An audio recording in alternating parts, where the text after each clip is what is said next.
اپنے مسائل کو حل کرنے کے لیے سبسکرائب کریں آپ کے مسائل کا حل۔ ذاتی گھر بنانے کا وظیفہ۔ کسی نے بتایا ہے کہ ہر جمعہ عصر سے مغرب کے درمیان 1000 دفعہ درود پڑھنے سے اپنا ذاتی گھر بن جاتا ہے۔ کیا اسے وظیفہ سمجھ کر پڑھ سکتے ہیں اور اس میں ثواب ملے گا یا نہیں؟ نیز کیا یہ توکل کے خلاف تو نہیں ہے؟ بنت صلاح الدین کراچی سے۔ بھئی عصر سے مغرب 1000 دفعہ درود شریف پڑھنے سے ذاتی گھر بن جائے گا، ایسی بات ہمارے علم میں نہیں ہے، پتہ نہیں کہاں سے نکالی ہے۔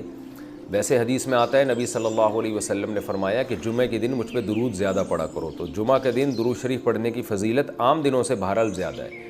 تو اس فضیلت کو حاصل کرنے کے لیے اگر آپ جمعہ کے دن زیادہ درود شریف پڑھیں تو یہ بڑی اچھی بات ہے، اس میں ثواب زیادہ ملے گا۔ باقی ذاتی گھر کی ٹینشن نہ لیں، اللہ نے بہت پیسہ دیا ہے تو بنا لیں، نہیں تو ذاتی گھر کسی کا نہیں ہوتا ہے، سب بیوقوفی والی باتیں ہیں۔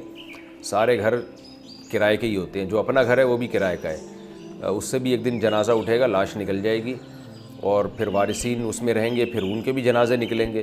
تو آدم علیہ السلام کی اتنی لمبی عمر تھی، نوح علیہ السلام کی اتنی لمبی عمر تھی، وہ ان کا ذاتی گھر نہیں تھا، تو ہم اور آپ کا ذاتی گھر کیا کرنا ہے؟ تو دیواروں اینٹوں سے جو محبت ہو گئی ہے نا، اس محبت کو کم کرنے کی ضرورت ہے۔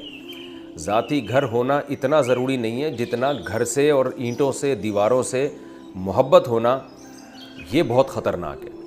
تو یہ وظیفہ آپ مانگیں کہ کوئی ایسا وظیفہ مفتی صاحب بتا دیں کہ میرے دل سے ذاتی گھر کی محبت نکل جائے اور میں دنیا کو مسافر خانہ سمجھنا شروع کر دوں۔ اس کا وظیفہ میں انشاءاللہ آپ کو بتا دوں گا، بیانات میں بتاتا بھی رہتا ہوں، پھر کبھی وہ دوبارہ بتا دوں گا انشاءاللہ۔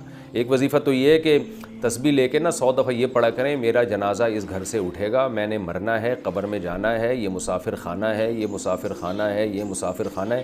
1000 تسبیح روزانہ اس کی پڑھا کریں جمعے کے دن عصر کے بعد، کہ یہ مسافر خانہ ہے، دنیا ہے، دل لگانے کی جگہ نہیں ہے، یہاں سارے سفر میں۔ یہ پوری ورڈنگ مشکل ہے تو صرف اتنی بات، یہ مسافر خانہ ہے، مسافر خانہ ہے، مسافر خانہ ہے، یہاں سے جانا ہے، بڑا اچھا شعر بھی ہو جائے گا یہ مسافر خانہ ہے، مسافر خانہ ہے، مسافر خانہ ہے، یہاں سے جانا ہے، یہاں سے جانا ہے، یہاں سے جانا ہے، یہ والا پڑھ لیا کریں، یہ وظیفے کی زیادہ ضرورت ہے۔ بیٹا والدین سے الگ رہتا ہو تو والدین کا جائیداد میں حصہ ہوگا۔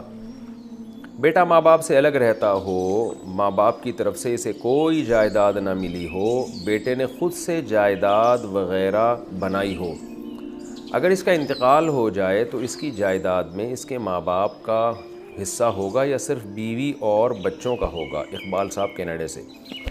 دیکھیں، بیٹے کا جب انتقال ہو اور اس کے والدین زندہ ہوں تو والدین کا بھی حصہ ہوتا ہے، یعنی میت کے مال میں میت کی بیوی کا، میت کے بچوں کا اور میت کے والدین کا یہ لازمی حصہ ہوتا ہے۔ تو والد اور والدہ اگر یعنی میت کے بیٹا بھی موجود ہے نا، تو پھر والد اور والدہ کو چھٹا حصہ ملتا ہے، یعنی 1/3 دونوں میں برابر ڈیوائیڈ ہو جائے گا۔